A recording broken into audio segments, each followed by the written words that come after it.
कर्नाटक में कांग्रेस हुकूमत इक़्तिदार में आने के बाद मुस्लिम तंजीमें अब भी कांग्रेस को पार्लिमानी और बल्दियाती इंतखाबात में कामयाबी दिलवाने के लिए पूरी ईमानदारी के साथ काम कर रहे हैं और कांग्रेस से अपनी वफादारी का सबूत देने की कोशिश कर रहे हैं।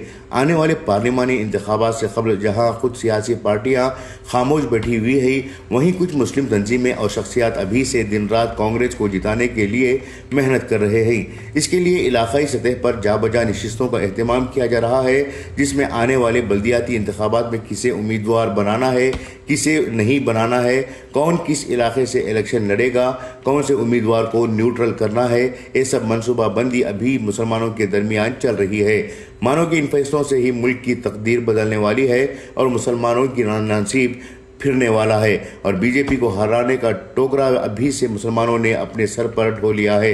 लेकिन मुसलमानों के बुनियादी मसाइल पर बात करने के लिए कोई तैयार नहीं है, ना ही इस सिमत में कोई तवज्जो दी जा रही है। रियासत में हिजाब का मसला अब भी अदालत में ज़ेर समाअत है। अगर रियासती हुकूमत चाहे तो इस मुकदमे की पैरवी से अपने आप को अलग कर सकती है या फिर अपने एतराज़ात को मुनफी बताकर अदालत में हिजाब के ताल्लुक़ से मुस्बित फ़ैसला करवा सकती है, मगर मुस्लिम तंजीमों के रहनुमा इस जानिब तवज्जो नहीं दे रहे हैं। इसी तरह से रियासत में अज़ान का मसला भी है।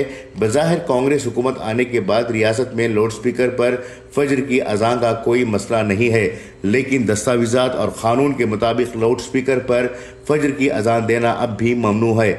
इस कानून में भी तरमीम लाने के लिए बात करने की ज़रूरत है।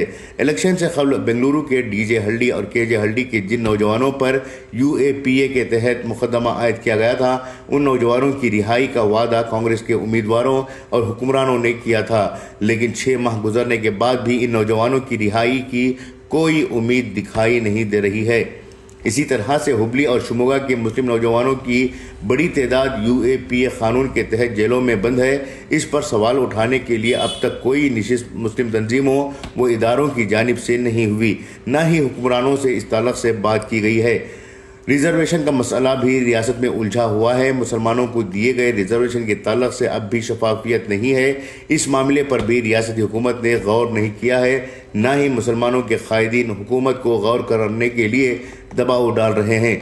चूँकि रियासत में हुकूमत कांग्रेस की है, इस वजह से इन तमाम मुद्दों पर फ़िलहाल ढील दी गई है, लेकिन दस्तावेज़ात में तमाम क़वानीन मुसलमानों के ख़िलाफ़ हैं। इन क़वानीन को रद्द करवाने के लिए क़वानीन बनाने की ज़रूरत है, जिस पर मुसलमान दबाव नहीं डाल रहे हैं। अगर आने वाले दिनों में कांग्रेस हुकूमत रियासत में बर्खास्त होती है और इनकी जगह पर JDS या BJP की हुकूमत आती है, तब इन क़वानीन में दोबारा जान भरी जाएगी और मुसलमानों का जीना मुहाल हो जाएगा। उस वक्त मुसलमान फिर कहेंगे कि हमारे साथ नाइंसाफ़ी हो रही है और हमें बचाने वाला कोई नहीं है।